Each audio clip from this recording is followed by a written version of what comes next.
Hey, so what if I told you that you could buy a home with almost no money down?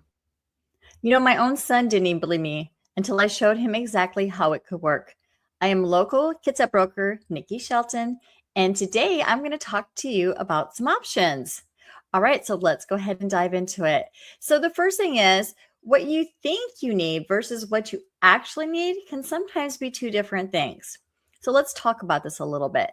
Most people assume they need a huge amount of cash to buy a home.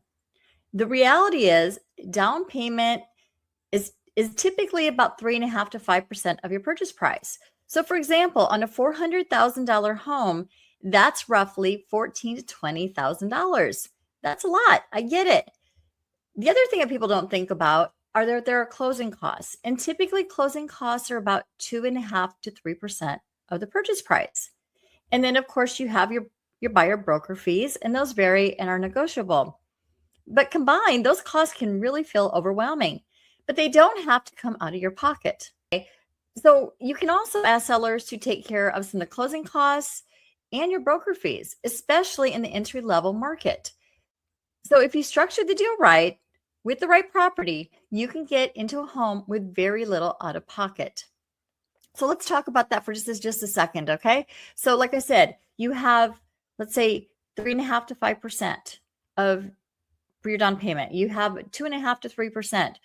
And if you watched the show with me and Mal recently, then you saw that, the down payment assistance will cover that.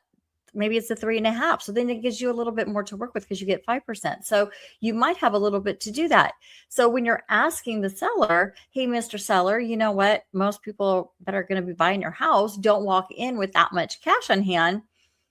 You might have a little bit more negotiation power to say, hey, can you help pay for the buyer broker's fee too? So again, that can kind of vary. I mean, let's just say 10%ish, whatever, however that number looks. But those, like I said, 10,000 or 10% of a $400,000 home, that's $40,000. So if you could walk in with zero, that's pretty good, right? Okay. And the other thing too is that with the entry level home, a lot of times there are multiple offers. So you really need to make sure that you are prepared and you have a strategy in place. Okay. So, all right. So if you guys have been sitting on the market and you've been waiting kind of for your chance to, thinking you can't do it or thinking you're trying to save up and that's what's holding you back, it might be a lot easier than you think. So reach out to me directly. Anyhow, however you're seeing this is how to reach out. Just reach out. I'll get a hold of you. And let's look at your numbers together, okay? You guys, thank you so much for watching. I will see you next week with the market report for Kitsap County. Thank you so much for joining me and have a great day.